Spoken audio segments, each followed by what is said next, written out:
Suntem chiar lângă monumentul descoperitorilor, închinat marilor descoperitori, iar în fața noastră este mănăstirea Hieronymos, despre care vom vorbi în câteva momente, când ne vom mai apropia de ea. Iar imediat în stânga se poate observa cel mai mare centru complex cultural din Portugalia. Este Centrul Cultural de Belém.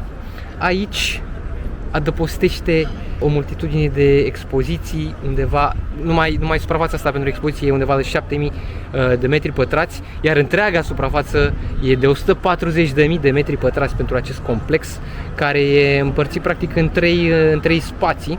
Se desfășoară diverse activități, precum galerii de artă, expoziții tot felul, balet avem.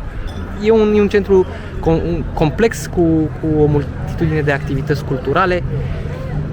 Suntem în fața mănăstirii Hieronymos, care este un exemplu fenomenal de arhitectură gotică târzie în stil manuelin, căci așa se numește arhitectura portugheză gotică veche, manuelin, stilul manuelin. Este un site, este un monument UNESCO, iar acest ansamblu, care cred că este cel mai mare din Lisabona, a fost construit la ordine regelui Manuel I, undeva în secolul al XV-lea. Pe locul inițial a fost o altă biserică ce data din secolul al V-lea, Biserica Sfintei Marii din Belém. A fost finalizată abia în 1601, iar de atunci a rămas practic punctul principal, centrul ordinului militar al Sfântului Jerom. Se spune că chiar de aici, de fapt aici, în una din camerele acestea, Vasco da Gama a plecat către călătoria lui memorabilă către Indii. Este înmormântat și el aici, este mormântul lui undeva înăuntru. Mai sunt și alți navigatori, tot aici înmormântați.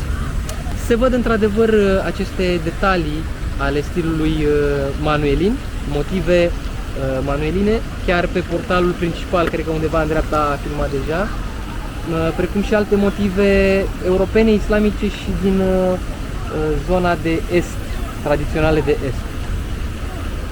Aici planetariul de Marinia, deci planetariul Marinii și muzeul Marinei.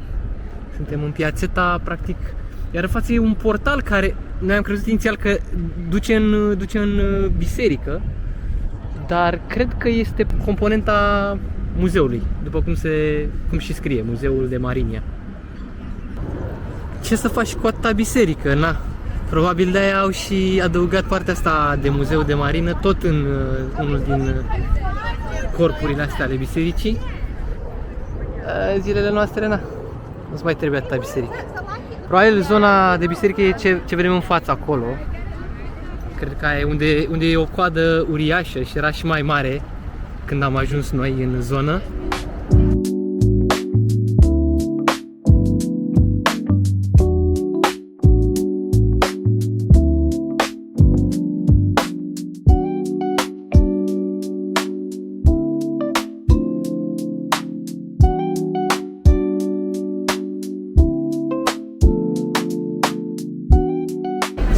La o aruncătură de băți de Biserica Hieronymos și de celelalte monumente, este și probabil una dintre cele mai cunoscute pastelării de aici din Lisabona, care se cheamă chiar Pastéis de Belém. Și o să vedem un pic, o să vă introduc să vedeți ce minunat. Acolo e o coadă, sunt cozi peste tot, oamenii așteaptă peste tot să intre să mănânce. Restaurantul aici, zona asta e doar de takeaway. O să vă arăt doar un pic din ce am comandat și noi și o să le și vedem. Asta e zona de takeaway. Nu poți sta aici, dar în spatele acestei zone e zona de mese. Sunt foarte multe mese și foarte mult spațiu. Noi inițial nu ne așteptam să vedem atât de mult spațiu. Aici oamenii stau la coadă ca să intre în zona de mese. Noi nu o să așteptăm, o să ieșim în părculeț că e frumos afară, vremea e bună, și o să mâncăm pe o băncuță ceea ce ne-am comandat și o să vă spunem și dacă ne-a plăcut sau nu. Dar încă o dată, nu uitați, dacă veniți în Lisabona, treceți pe aici pe la Pastéis de Belém, E o locație ultra cunoscută și vin foarte mulți oameni, foarte mulți turiști și inclusiv localnici și mănâncă cele mai bune patiserii ale lor.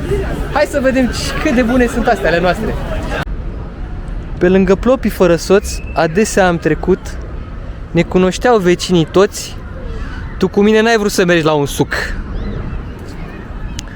Suntem în Părculeț și avem două feluri de mâncare la acest prânz, sărac și dulce.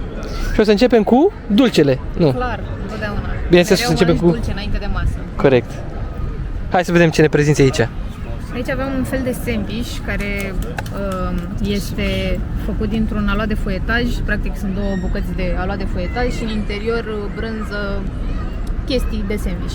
Ok. Așa, ăsta este tot așa, un fel de foietaj. Arată ca un pateu. Da, arată ca un pateu, se numește pateu moale și este umplut cu ceva pui și nu știm ce mai conține, o să vedem. Ăsta la fel este din pulpe de pui, buleta asta. Și asta este ceea ce am mai mâncat și la, cum se numește, chioșcul ăla, da? Prima oară, din cod, buletă din asta de cod cu cartofi. Baca, cum sunt? Baca? Pastici de bacalau. Bacalau, baclavau, babalau. Hai să vedem cum sunt și revenim. După care o să facem și un review la cele dulci, nu? Bineînțeles. Hai, luați cu pâinică. Așa, scurt review despre partea sărățică a prânzului. Cum ți s-a părut? Au fost bunicele. Sandwich-ul ăla n-aș mai mânca, adică mi se pare... Da. Oricum, eu nu prea voiam să ce a fost? Sincer. Șuncă da, cu... sandwich, dar în loc de pâine au folosit... foi de patiserie. Foi de patiserie, pentru că na, asta fac. Și cu sălățică, cu o sălățică verde, slăbuț. Salată, brânzică și de-asta. Arăta ca un fel de prosciutto copt, așa era, nu era șuncă. Slăbuț. Da, mai departe. Mă rog. Bun ce a fost? A fost la buleta aia? A fost buleta aia puțin țuguiat așa, care cred că are un aluat cum există la gnocchi, din cartofi și în interior umplutură de... Care avea o textură de cremă, așa, era cremos. Da, o umplutură cremoasă, așa cu pui. Fibre de pui, fibre de cărniță de pui. Foarte, foarte gustoasă. Pult pui. Da, pult pui. Cu gust de usturoi, cu aromă de usturoi, foarte bun, foarte bun. Da, foarte bună. Aia foarte bună. A mai fost cealaltă patiserie doar cu pulpă de pui, care arăta ca un pateu, da, era un pateu. A fost bună. Bunicică, dar nu prea delicioasă, da. N-aș mai încercat din aia. Și ce am mai avut? Am mai avut codul. Codul care a fost valabil. Am băgat un cod valabil de data asta. 1, 2, 3, 4 diez, știe toată lumea. Cam semănător, foarte, foarte asemănător cu ce am mâncat în partea cealaltă, nimic special. Nu cred că sunt foarte diferiți, că până la urmă ce să fie atât de diferit? Cartofi cu cod și una peste alta aș mai încerca buleta aia de pui, deci dacă aș avea ocazia aș mai încerca buleta de pui. Hai să vedem pe partea de dulce ce avem aici, Oana. Am luat iarăși bola de berlin cu cremă de ou, pentru că voiam să vedem dacă într-adevăr este bună, arată mai bine decât cea pe care am mâncat-o ieri, să sperăm că e mai bună, nu știu, mie mi s-a părut că a luat-o așa de la distanță, arată mai bine, mai fluffy, mai gustos, mai așa. Asta care este torta de la Ranha, e un fel de ruladă așa foarte însiropată cu portocale, cred că e foarte bună. Asta e torta de ovo. Cu cremă de ou și asta. De ou, ceva, nu știu, tot așa. Tot o ruladă. Asta nu cred că este însiropată, cred că are doar cremă. Și asta se numește mimos de coco, așa că eu sper că e cu cocos. Băi, după culoare pare să fie tot o cremă de ou, nu? Da. Dar pare un pic solidificat, pare un pic gelatinos, așa. Cred că este ca o budincă, așa mai. Dar știi ce nu înțeleg eu? De ce au pus în mijlocul ei o roșie cherry? Asta e o roșie cherry, de ce au pus aici oare? Bă, arată toate bine. În principiu, pe toate am dat la 14 euro. Costul mediu pe jucărie din asta a fost undeva la 1,70 euro. 1,70 euro. Sandwich-ul la care nu ne-a plăcut deloc, ăla a fost mai scump, ăla a fost 2 euro. Nu luați din ăla, dacă ajungeți pe aici, dar luați jucării din astea, cum zicea și Oana, ai mai mânca? Dacă avea ocazia să mănânci patiserii din astea? Normal că aș mai mânca, cum să nu? Aș mai mânca, pentru că sunt gustoase, chiar sunt bune, așa un snack. Un snack corespunzător și chiar mai mult decât un snack corespunzător. La noi bine, dacă bagi atâtea din astea, nu mai e un snack. dar dacă ții unul sau două, și un alt snack corespunzător. Ne vedem după ce păpăm. am terminat degustarea, iar prăjiturile au fost extrem de bune. Bombă! Bune, bune, super bune. Ce ți-a plăcut cel mai mult? O luăm pe aici, pe verdeață. Ce ți-a plăcut cel mai mult? Păi mi-au plăcut toate în mod egal, mai puțin. Torta la Ranja, pentru că, nu știu, a fost bun, dar nu mi-aș mai lua să mai Torta mănânc. la Ranja, adică Ranja fiind portocale și Da. tortul ăla cu care a fost un fel de Rulada portocală aia, da, rulada aia așa. Mi-am amintit portocale. un pic de griș întărit cu aromă de portocale. Da, ceva de genul. Eu am crezut inițial când l-am văzut acolo în vitrină că este de fapt un fel de blat însiropat. Dar da, era un fel de griș, nu știu dacă aș mai mânca neapărat, mă bucur că l-am gustat. A fost bun, a fost bun.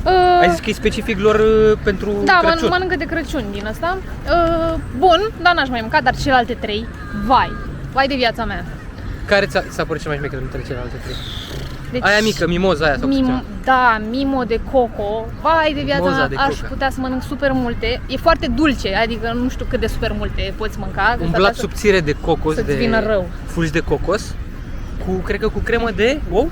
Da, cu cremă de ou, bună de tot, ceva, o bijuterie. Mie, în schimb, mi-a plăcut mai mult tort a la huevo, sau cum se cheamă, tort huevo. Torta Lovo, mă rog. Da. Care era rulada aceea super pufoasă cu cremă de ou. La fel, aș putea să mănânc 2 sau 3 tave sau tăvi, nu știu. Tăvi. 3 taverne de ruladă senzațională. Da, rulada aia foarte, foarte lejeră, blatul, Doamne, Dumnezeu, cred că poți să mănânci și gol blat din ăla, foarte bun. Da, blat gol, da. Și ce am mai omis? Și mai avem gogoașa, Gogoașa, bola care a fost de superioară. care nu se compare. Și am mâncat noi vrăjeala aia, dar asta foarte bună. Deci trebuie să încercați din asta de la o patiserie De Belem. Da, renumită, nu așa, la orice colț de stradă. Și acum mergem spre Lux Factory. Da. Vedem Nu ce mai Lux. Lux? Elix Factory. Bravo. Am zis Lux. Eca.